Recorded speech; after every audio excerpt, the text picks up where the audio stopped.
again. It's really gross and rainy outside today here. So to me, that means it's perfect cuddle weather, so you can grab your favorite blanket and maybe your favorite pet. This is Mr. Pickles again. He's grumpy today. He's always kind of grumpy. And I'm going to read today The Stinky Cheese Man and Other Fairly Stupid Tales. It's kind of a long one, but it's funny and it's good.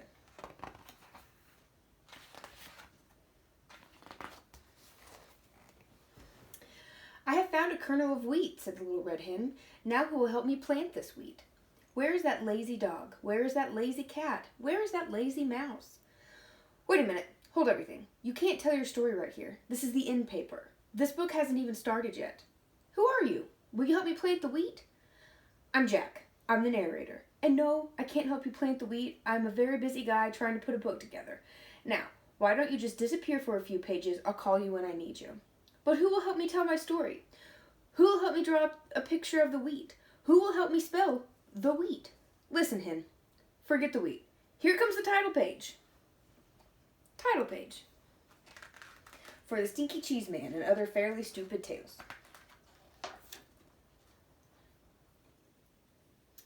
A long time ago, people used to tell magical stories of wonder and enchantment. Those stories were called fairy tales. Those stories are not in this book. The stories in this book are almost fairy tales, but not quite. The stories in this book are fairly stupid tales. I mean, what else would you call a story like Goldilocks and the Three Elephants? This girl, walking through the woods, smells peanut porridge cooking. She decides to break into the elephant's house, eat the porridge, sit in the chairs, and sleep in the beds. But when she gets to the house, she can't climb up on baby elephant's chair because it's too big. She can't climb up on Mama Elephant's chair because it's much too big. And she can't climb up on Papa Elephant's chair because it's much, much, much too big. So she goes home. The end. And if you don't think that's fairly stupid, you should read Little Red Running Shorts, or maybe The Stinky Cheese Man. In fact, you should definitely go read the stories now, because the rest of this introduction just kind of goes on and on and on and doesn't really say much of anything. I stuck it on the end here so it would fill up the page and make it look like I really knew what I was talking about. So stop now. I mean it. Quit reading. Turn the page. If you read this last sentence, it won't tell you anything. Jack. His address is Up the Hill, Fairy Tale Forest, 1992. The first story is Chicken Licken. Once upon a time, Chicken Licken was standing around when a piece of something fell on her head. She wasn't the brightest thing on two legs, so she started running around in circles, clucking, "The sky is falling, the sky is falling, we must tell the president." Chicken Licken ran to her friend Ducky Lucky and clucked, Ducky Lucky, the sky is falling, the sky is falling, we must tell the president." "Let's go," quacked Ducky Lucky. Chicken Licken and Ducky Lucky ran to their friend Goosey Lucy and yelled, Goosey Lucy, the sky is falling, we must tell the president." "Let's go," honked Goosey Lucy. Chicken Licken, Ducky Lucky, and Goosey Lucy ran into their friend Cocky Locky and yelled, Cocky Locky, the sky is falling, we must tell the president." "Let's go," cried Cocky Locky. Wait a minute, cried Jack the narrator. "I forgot the table of contents. Hey, you're not in this story," said Chicken Licken. "I know," said Jack the narrator, "but I came to warn you. The table of contents is, the sky is falling, clucked Chicken Licken. "We must tell the president." So Chicken Licken, Ducky Lucky, Goosey Lucy, and Cocky Locky ignored Jack the narrator and ran off to catch a plane to Washington. Just outside the airport, they met Foxy Loxy. Foxy Loxy, the sky is falling, we must tell the president," yelled Chicken Licken, Ducky Lucky, Goosey Lucy, and Cocky Locky. "Well, come with me," said Foxy Loxy. "I know a shortcut to the airport." Foxy Loxy led Chicken Licken, Ducky Lucky, Goosey Lucy, and Cocky Locky to his cave. He didn't get to eat them, though, because Chicken Licken was almost right. The sky wasn't falling. The table of contents was, it fell and squashed everybody. The end. This one is called The Princess and the Bowling Ball. Once upon a time, there was a prince, and this prince's dad and mom, the king and queen, somehow got it into their royal heads that no princess would be good enough for their boy unless she could feel a pea through 100 mattresses. So it should come as no surprise that the prince had a very hard time finding a princess. Every time he met a nice girl, his mom and dad would pile 100 mattresses on top of a pea and then invite her to sleep over. When the princess came down for breakfast, the queen would ask, "How did you sleep, dear?" And the princess would politely say, "Fine, thank you." And the king would show her the door. Now this went on for 3 years, and of course nobody ever felt the pea under 100 mattresses. Then one day, the prince met the girl of his dreams. He decided he better do something about it. That night, before the princess went to bed, the prince slipped his bowling ball under 100 mattresses. When the princess came down for breakfast the next morning, the queen asked, "How did you sleep, dear?" "This might sound odd," said the princess, "but I think you need another mattress. I felt like I was sleeping on a lump as big as a bowling ball." The king and the queen were satisfied. The prince and the princess were married, and everybody lived happily, though maybe not completely honestly, ever after. The end. This one is The Really Ugly Duckling. Once upon a time, there was a mother duck and a father duck who had 7 baby ducklings. 6 of them were regular-looking ducklings. The 7th was a really ugly duckling. Everyone used to say, "What a nice-looking bunch of ducklings," all except that one. "Boy, he's really ugly." The really ugly duckling heard these people, but he didn't care. He knew that one day he would probably grow up to be a swan and be bigger and look better than anything in the pond. Well, as it turned out, he was just a really ugly duckling. And he grew up to be just a really ugly duck. The end. This one is The Other Frog Prince. Once upon a time, there was a frog. One day, when he was sitting on his lily pad, he saw a beautiful princess sitting by the pond. He hopped in the water, swam over to her, and poked his head out of the weeds. "Pardon me, O beautiful princess," he said in his most sad and pathetic voice. "I wonder if you could help me." The princess was about to jump up and run, but she felt sorry for the frog with the sad and pathetic voice. So she asked, "What can I do to help you, little frog?" "Well," said the frog, "I'm not really a frog, but a handsome prince who was turned into a frog by a wicked witch's spell. And the spell can only be broken by the kiss of a beautiful princess." The princess thought about this for a second, then lifted the frog from the pond and kissed him. "I was just kidding," said the frog. He jumped back into the pond, and the princess wiped the frog slime off her lips. The end. Little Red Running Shorts. "Okay, I've got things running smoothly now," said Jack the narrator, "and this next story is even better than the last 3. See, it's about this girl who runs very fast and always wears red running shorts. That's where her name comes from. Get it? So anyway, this girl is running to her granny's house when she meets a wolf. He tricks her into taking a long way while he takes a shortcut. Now this is the good part, because Red runs so fast that she beats the wolf to Granny's house. He knocks on the door. Red answers it, and guess what she says? 'My, what slow feet you have.' And that's it. The end. Is that great or what? So sit back, relax, and enjoy Little Red Running Shorts." And now, like I already said, Little Red Running Shorts. "You just told the whole story," said Little Red Running Shorts. "We're not going to tell it again." "You can't say that," says Jack. "You have to start with Once Upon a Time." "No way," says the wolf. "You blew it. But you guys are next. Look at the title top of the page. Little Red Running Shorts. That's you. Let's go, wolf. We're out of here." "Wait, you can't do this. Your story is supposed to be the next 3 pages long. What do I do when we turn the page?" "I planted the wheat. I watered the wheat. I harvested the wheat. Now do I get to tell my story?" said the little red hen. "Say, what's going on here? Why is that page blank? Is that my page? Where is that lazy dog? Where is that lazy cat? Where is that lazy mouse? How do they expect me to tell the whole story by myself? Where is that lazy narrator? Where is that lazy illustrator? Where is that lazy author?" Jack's bean problem. "Forget that, hen. Now it's time for the best story in the whole book, my story, because once upon a time I traded our last cow for 3 magic beans, and hey, Giant, what are you doing down there?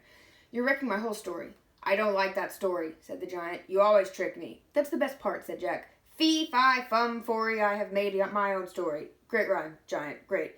And I'm sure your story is just as good, but there's no room for it, so why don't you climb back up the beanstalk? I'll be up in a few minutes to steal your gold and your singing harp." "I'll grind your bones to make my bread." "I knew you'd understand. There's another little thing that's been bugging me. Could you please stop talking in uppercase letters? It really messes up the page." "I will read my story now," said the Giant. And he did. Giant story. "The end of the evil stepmother said, 'I'll huff and snuff and give you 3 wishes.' The beast changed into 7 dwarves happily ever after for a spell that had been cast by the wicked witch once upon a time." "This is your story?" said Jack. "You've got to be kidding. That's not a fairly stupid tale. That's an incredibly stupid tale. That's an unbelievably stupid tale. That is the most stupid tale I ever..." "Ah!" The Giant grabbed Jack and dragged him to the next page. Once upon a time, there was a giant. The giant squeezed Jack and said, "Tell me a better story, or I will grind your bones to make my bread. And when your story is finished, I will grind your bones to make my bread anyway. Ho, ho, ho! The giant laughed an ugly laugh. Jack thought, he'll kill me if I do. He'll kill me if I don't. There's only one way to get out of this. Jack cleared his throat and then began his story. Once upon a time there was a giant.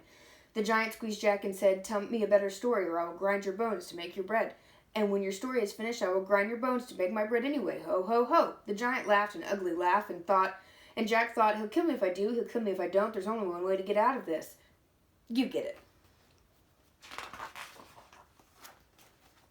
Rumpelstiltskin, or the girl who really blew it.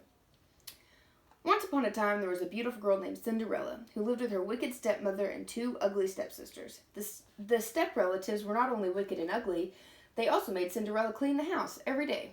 One day, the local prince announced that he was holding a fabulous ball at his castle. Everyone was invited. The stepmother and stepsisters got all dressed up to go, but as usual, they made Cinderella clean the house, so she didn't have time to get ready. After the stepmother and stepsisters left for the ball, Cinderella sat down and began to cry.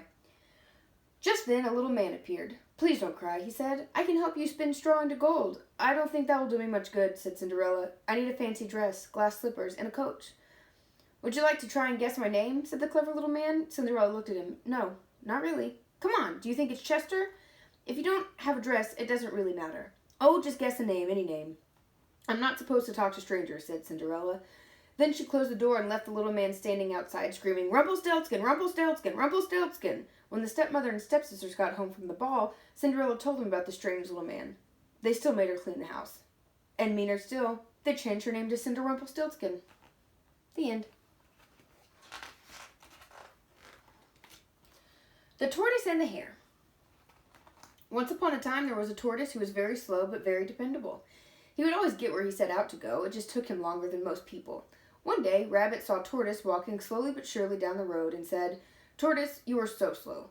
I could probably grow hair faster than you run. Oh yeah, said Tortoise slowly. Yeah, said Rabbit. So they decided to race. On the day of the big race, Tortoise and Rabbit lined up at the starting line. Owl said, on your mark, get set, grow. Tortoise started to run. Rabbit started to grow his hair. Tortoise ran, Rabbit grew his hair. Tortoise ran, Rabbit grew his hair. Tortoise ran, Rabbit grew his hair. Tortoise ran, Rabbit grew his hair. Tortoise ran, Rabbit grew his hair. Tortoise ran, and Rabbit grew his hair. Tortoise is still running. Rabbit's hair is still growing. The end.